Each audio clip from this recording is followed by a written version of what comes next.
Bismillahirrahmanirrahim. Assalamualaikum warahmatullahi wabarakatuh, Pak Joko. Waalaikumsalam warahmatullahi wabarakatuh. Gimana nih kabarnya? Tetap semangat ya Pak Joko ya? Bu, insya Allah semangat. Alhamdulillah, mudah-mudahan ini sukses program CGP-nya ini Pak Joko. Amin, amin. Pak Joko, hari ini saya pendampingan pendampingan individu 3. Nah, tema pendampingan individu 3 ini kita nanti fokus pada mengimplementasikan pembelajaran di kelas yang berpusat pada murid Pak Joko. Nah, diskusi kita pada hari ini, Pak Joko sudah tahu diskusinya? Pada hari ini fokus diskusinya? Belum, masih itu. Oh ya, jadi fokus diskusinya pada hari ini nanti adalah refleksi tentang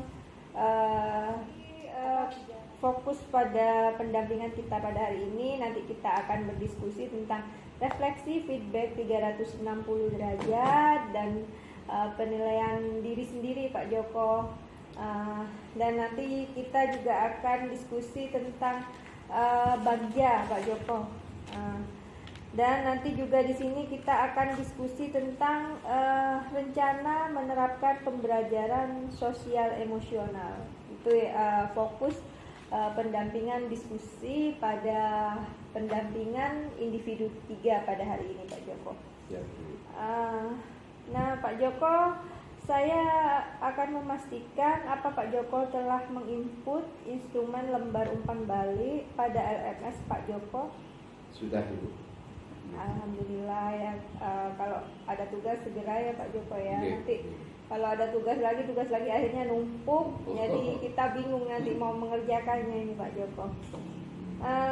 Dan saya akan menanyakan apa saja proses yang sudah berjalan selama 1 bulan terakhir dan bagaimana rencana tindak lanjut dari pendampingan sebelumnya dan hal-hal yang dianggap sebagai capaian selama 1 bulan terakhir Pak, berdasarkan jurnal pemantauan pembelajaran daring. Baik Bu Rosi, sebelumnya saya ucapkan terima kasih.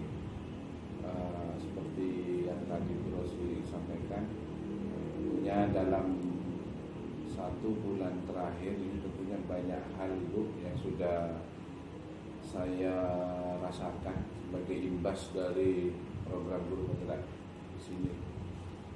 Nah, kami para JGP, khususnya saya Ibu, untuk saat ini sudah sampai modul 3 sih. Namun di sini sesuai di pendampingan bahwa fokus kita itu akan fokus kepada pembelajaran sosial emosional.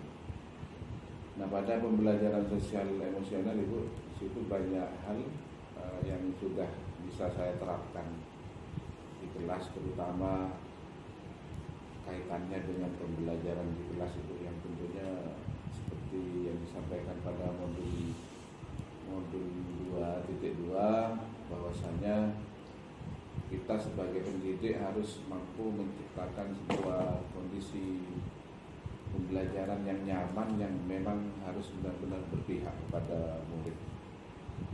Nah, di sini banyak hal yang sudah saya terapkan. Misalkan di situ bahwa dalam pembelajaran sosial emosional ada beberapa tahapan-tahapan Ibu yang sudah bisa saya lakukan.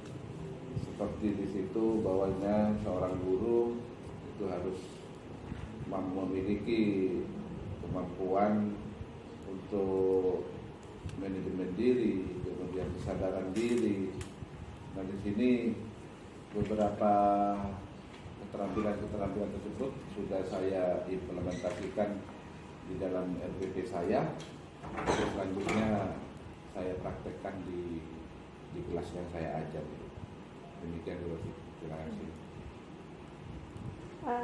Saya di sini sangat mengapresiasi kemajuan-kemajuan yang Pak Joko lakukan. Di sini Pak Joko sudah 1 bulan terakhir ini pembelajaran dalam 1 bulan terakhir ini Pak Joko sudah menerapkan pembelajaran sosial emosional di kelas yang berunsur berdiferensiasi ya Pak Joko, sehingga dengan pembelajaran tersebut siswa menjadi senang dan Pak Joko diharapkan kehadirannya oleh siswa, seperti itu Pak Joko.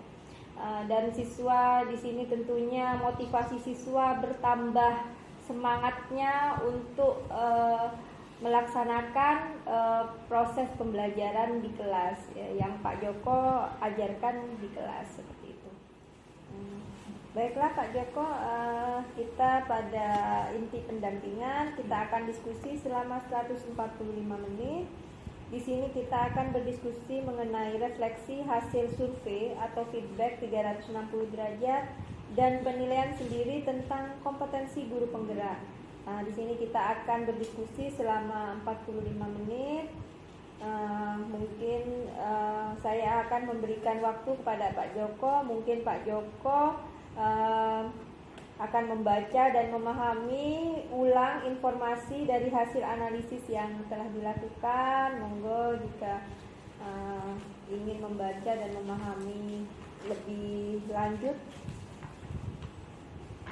Baik Ibu, terima kasih untuk gambar analisis kemarin. Ini sudah saya print Ibu. Apa perlu saya baca ini? Tidak usah deh Pak Joko, nanti saya akan bertanya mengenai ini refleksi hasil survei feedback 360 derajat. Iya. Nah, berdasarkan hasil feedback 360 derajat dan penilaian sendiri tentang kompetensi guru penggerak, menurut responden yaitu kepala sekolah, rekan sejawat, dan murid, apa yang kurang baik yang perlu ditingkatkan terhadap kompetensi Bapak dari masing-masing responden tersebut? Baik Ibu, dari kemarin lembar refleksi yang sudah saya serahkan, umpan balik yang diberikan oleh kepala sekolah, rekan sejawat dan murid, yaitu adalah kompetensi yang baik menurut hasil analisa. Itu adalah kompetensi mengembangkan diri dan orang lain, yakni pada poin bagaimana saya itu bertanya pada murid apakah sudah baik kabarnya dan lain sebagainya. Kemudian pada poin item JGP meminta kepala sekolah untuk melihat praktik mengajarnya, dan selanjutnya yakni JGP membuat rencana pengembangan diri untuk perbaikan berdasarkan catatan masukan dari rekan sejawat.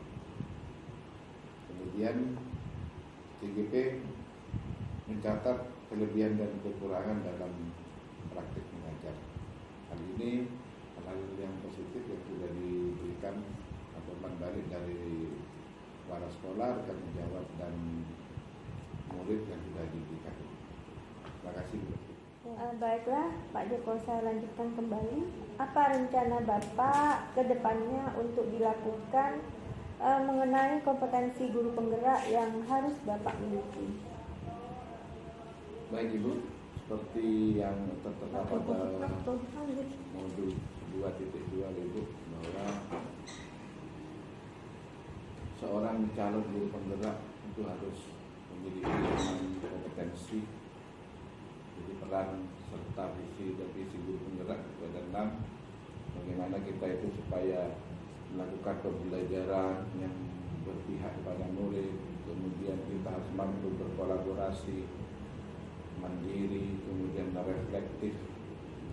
Saya kira itu hal yang mendasar, Bu. Selain secara teori tadi bahwa seorang calon guru penggerak harus mampu menjadi penggerak komunitas yang ada di sekolahnya.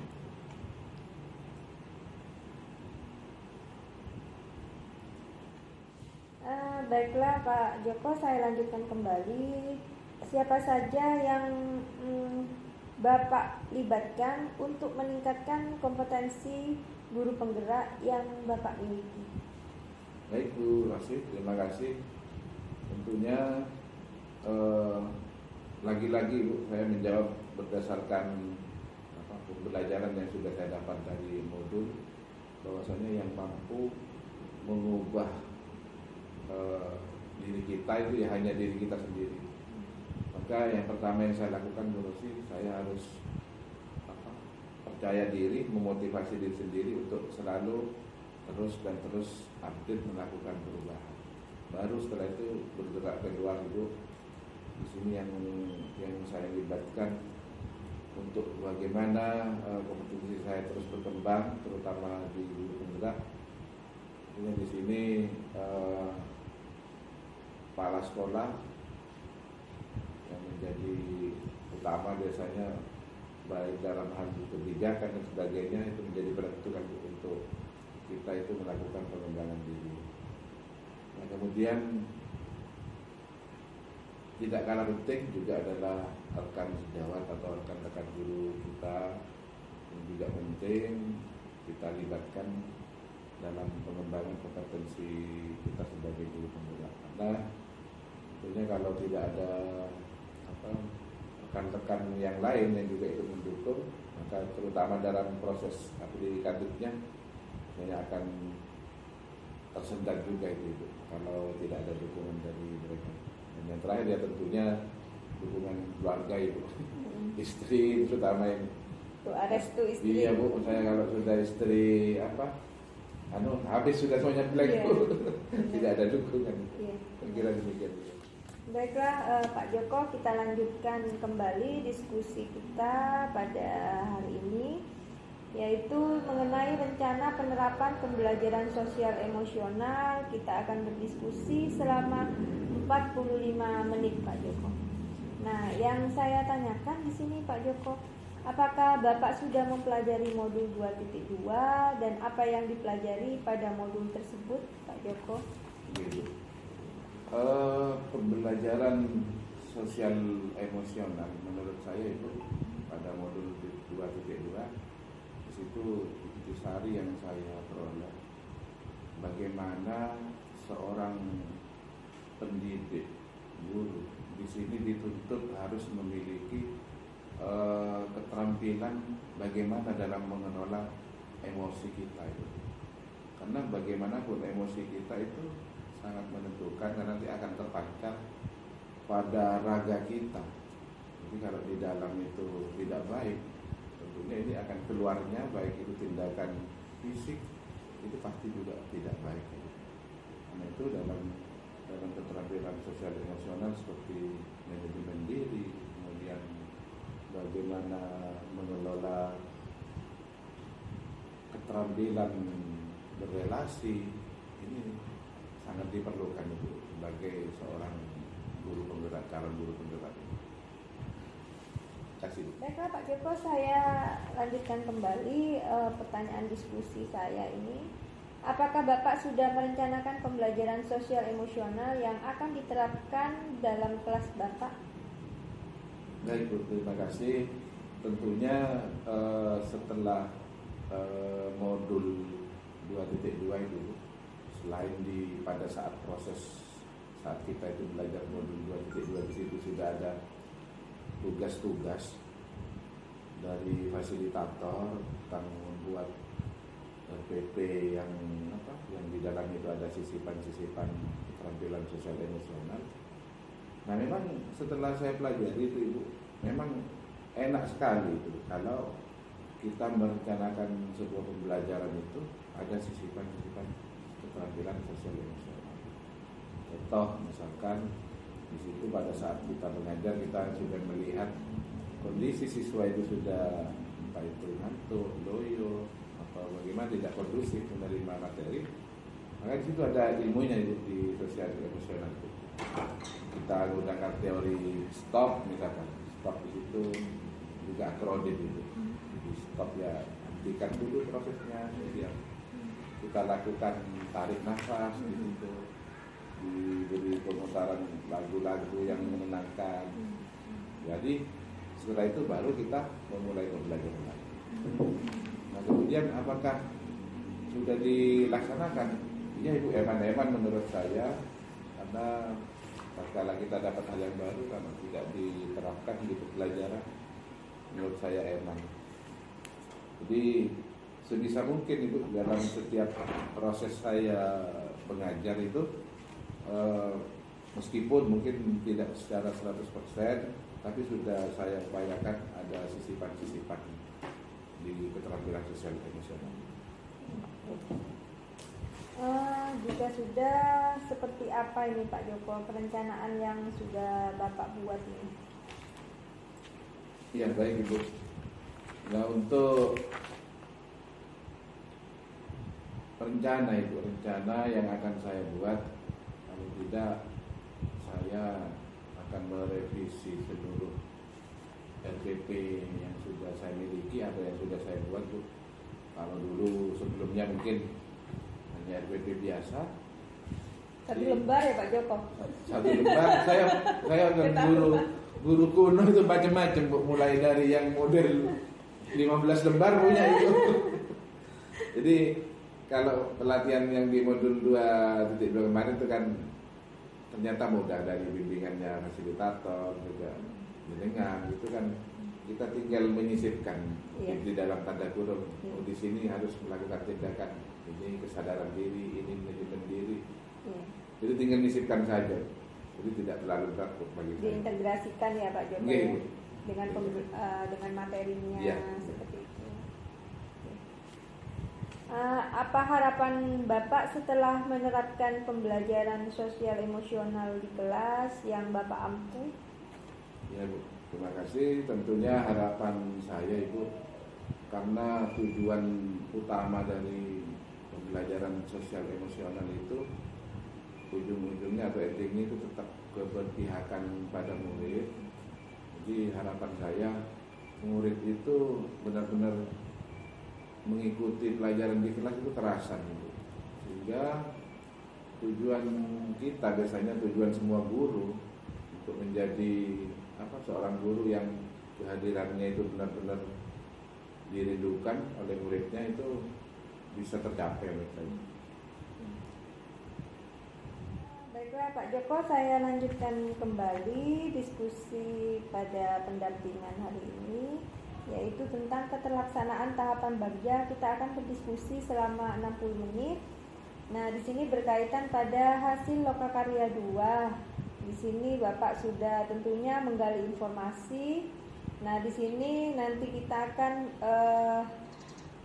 menguatkan kembali terkait keterlaksanaan bagja di sekolah Bapak. Nah, pertanyaan yang diskusi pada hari ini yang akan saya sampaikan adalah, apakah Bapak telah menerapkan metode bagja untuk merencanakan perubahan pada diri Bapak? Baik Bu Rosti, terima kasih. Saya masih ingat segar sekali di kepala bahwa salah satu pendekatan bagja ini dalam penerapan untuk sebuah perubahan di sekolah itu sangat baik menurut saya Bu, pertamanya. Nah, dalam beberapa kesempatan kemarin di sini sudah saya terapkan, yakni kemarin kebetulan saya itu kan juga masuk di tim pengembang inovasi sekolah, tim pengembang sekolah itu. Jadi seperti merencanakan visi misi, misalkan. Nah, di sini saya sudah mencoba menerapkan tahapan bagja di dalamnya itu. Nah, yang lebih khususnya kemarin yang terbaru itu seperti budaya positif khusus, misalkan tentang budaya membiasakan diri anak-anak itu untuk membuang sampah apabila melihat sampah itu, supaya tergerak mengambil dan membuangnya ke tong sampah. Jadi nama gerakannya itu Di'lisa Ambudon. Jadi bila kita melihat sampah, ambil dan buang ke tong sampah. Ya, jadi gerakan itu kemarin tahapan-tahapan itu melalui bagja. itu sementara. Setelah Bapak melakukan tahapan bagja, apakah memperoleh hasil sesuai dengan visi guru penggerak yang Bapak inginkan? Baik Ibu, terima kasih. Setelah saya melakukan tahapan bagja di beberapa budaya positif di sekolah saya, itu sudah ada terlihat hasil sesuai harapan saya. Tentunya hasil maksimalnya Bu, sesuai dengan yang digali mimpi itu. Ini kan ada program jangka panjang, itu kan bukan suatu hal yang instan itu. Untuk memperoleh budaya positif itu, kalau ditanya hari ini menurut Ibu apakah sudah ada hasil, ya ada Ibu, jawabannya tetap ada hasil, sudah terlihat itu ke arah positif sudah.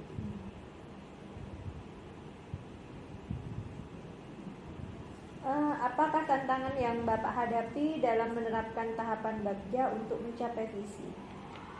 Baik Ibu, tantangan yang saya hadapi Ibu, istilahnya dukungan yang tidak 100%, dan memang saya kira semua hal sama. Jadi kita itu untuk membuat semua pihak itu puas atau semua pihak itu mendukung, ini suatu hal yang tidak mudah itu. Tantangan itu pasti ada. Seperti di stakeholder intern sekolah sendiri, ini juga dalam melihat proses ini itu terkadang tidak sama. Ada yang mendukung, mungkin ada yang tidak mendukung. Namun secara umum ini saya tidak anggap bukan merupakan suatu kendala, karena lagi-lagi Bu, seperti yang sudah diajarkan di modul guru penggerak, bahwa kita harus mampu melihat memulai sesuatu yang positif itu tidak melihat kendalanya seperti apa, terus kekurangan sekolah kita itu, justru kita harus menginventarisir semua hal-hal yang positif itu yang ada di sekolah.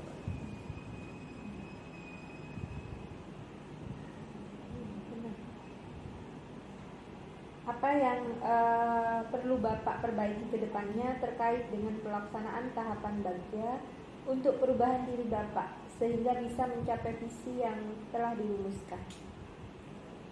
Baik Ibu, salah satu tahapan bagja yang perlu diperbaiki berkaitan dengan diri saya pribadi, yakni tentang penjabaran rencana itu kan J-nya itu kan jabarkan rencana. Ada tahapan menjabarkan rencana di sini, di mana kita itu harus mampu mengkoneksikan misalnya antara semua berbagai pihak, bertanggung jawab apa kepada siapa dan dilakukan itu apa. Dan di sini yang menjadi sebuah kendala menurut saya, karena dari satu sisi saya kan hanya guru biasa itu, jadi tidak punya kewenangan penuh dalam memutuskan sesuatu. Sehingga contoh Ibu, misalkan saya harus dalam tanda kutip mengintervensi khusus para pesuruh atau peramu. Ini kan bukan kewenangan saya untuk mendukung program saya juga. Mungkin kalau saya posisi di pimpinan nanti, saya optimis tahapan-tahapan tadi bisa berjalan semua. Ya, Pak Joko, mungkin saran saya ya Pak Joko harus duduk bersama seperti itu Pak Joko. Duduk bersama, sekiranya yang berkaitan dengan umpamanya Pak Joko itu ya mengenai lingkungan. Mungkin yang berkaitan dengan pokja lingkungan itu siapa? Seperti itu Pak Joko. Mungkin juga wali kelas. Jadi semuanya harus dibicarakan, dikoordinasikan terlebih dahulu. Ya, memang Pak Joko, kita menginjak kepada akhir pendampingan. Kita diskusi selama 15 menit. Di sini nanti dari proses pendampingan ini kita akan melakukan refleksi yang mengenai proses pendampingan PI3 pada hari ini.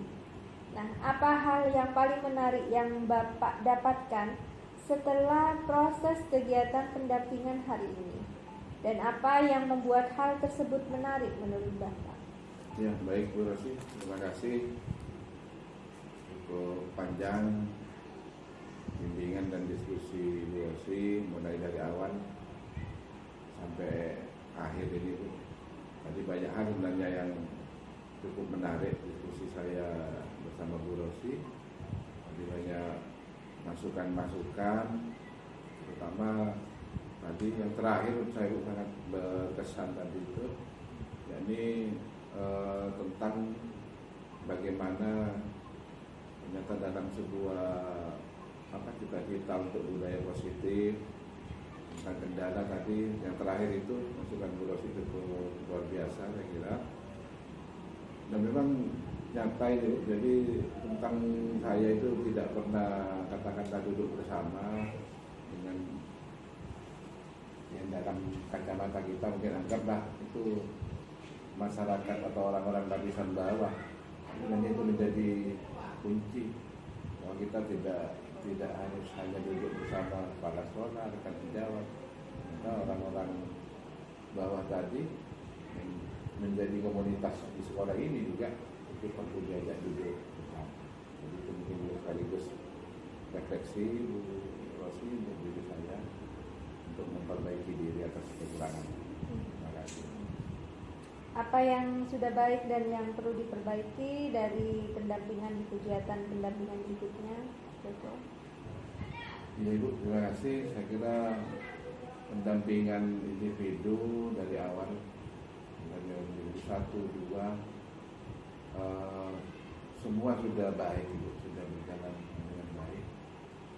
Saya sangat gembira dan juga merasa banyak manfaat dari kegiatan pendampingan ini. Untuk hal yang perlu diperbaiki, saya kira kalau dari aspek pendampingannya tidak ada itu, dari kami pribadi saja yang terkadang tidak terlalu siap untuk melaksanakan pendampingan. Saya kira sudah cukup semuanya. Terima kasih Pak Joko. Nah, saya juga berterima kasih juga Pak Joko sudah diberikan kesempatan untuk bisa memberikan pendampingan, khususnya pendampingan hari ini, pendampingan individu ketiga. Saya juga sangat mengapresiasi tadi hasil diskusi saya dengan Pak Joko. Pak Joko di sini sudah menerapkan budaya positif, ya, sudah menerapkan pembelajaran yang berdiferensiasi, pembelajaran sosial emosional, sehingga siswa termotivasi untuk termotivasi untuk mengikuti pembelajaran Pak Joko, sehingga siswa merasa senang. Ya, intinya di sini pembelajaran yang Pak Joko terapkan sudah pembelajaran yang berpusat kepada murid seperti itu. Dan Pak Joko di sini juga sudah mulai membentuk komunitas praktisi baik, khususnya di sekolah. Mungkin di luar sekolah juga sudah ya Pak Joko ya. Di MGMP ya. Sudah mengimbaskan praktik baiknya juga ya Pak Joko ya. Ya. Dan saya juga sangat mengapresiasi pembelajaran Pak Joko pada saat daring juga, bersama fasilitator, bersama Bapak Ibu CGP. Performance Pak Joko pada saat presentasi sangat aktif, pada saat kegiatan umpan balik juga sangat aktif. Pak Joko sudah mulai memahami materi-materi yang ada di modul, mulai modul 1 sampai modul 3 ya Pak Joko ya. Iya, 3.1. Nah, saya harap Pak Joko tetap semangat dan tetap selalu mengimbaskan praktik baik, inovasi Pak Joko. Semoga sukses ya Pak Joko ya. Semoga banyak komunitas yang membantu Pak Joko dalam melakukan inovasi. Terima kasih Bu Sri. Ya, dan ini Pak Joko, saya juga mengingatkan nanti pada pendampingan individu 4, nanti Pak Joko di sini membuat RPP, RPP yang berdiferensiasi dan pembelajaran sosial emosional. Nanti Pak Joko siapkan terlebih dahulu. Setelah itu sebelum observasi di kelas, nanti saya lihat terlebih dahulu RPP-nya, ya. Materinya bagaimana, medianya disesuaikan dengan materinya, seperti itu Pak Joko. Nanti insya Allah dilaksanakan observasinya itu minimal 2 jam pembelajaran. Untuk tanggal nanti menyusul Pak Joko, karena sering berubah-ubah ini kan ya. Dan jika Pak Joko dalam pembelajaran daring ada permasalahan, dikomunikasikan kepada saya, nanti saya akan tulis di jurnal komunikasi, dan akan saya catat di jurnal komunikasi di LMS. Nanti di sana tentunya akan diketahui oleh fasilitator. Nah, saya sekali lagi mengucapkan banyak terima kasih pada pendampingan individu ketiga ini. Tetap semangat dan semoga selalu sehat Pak Joko. Assalamualaikum warahmatullahi wabarakatuh.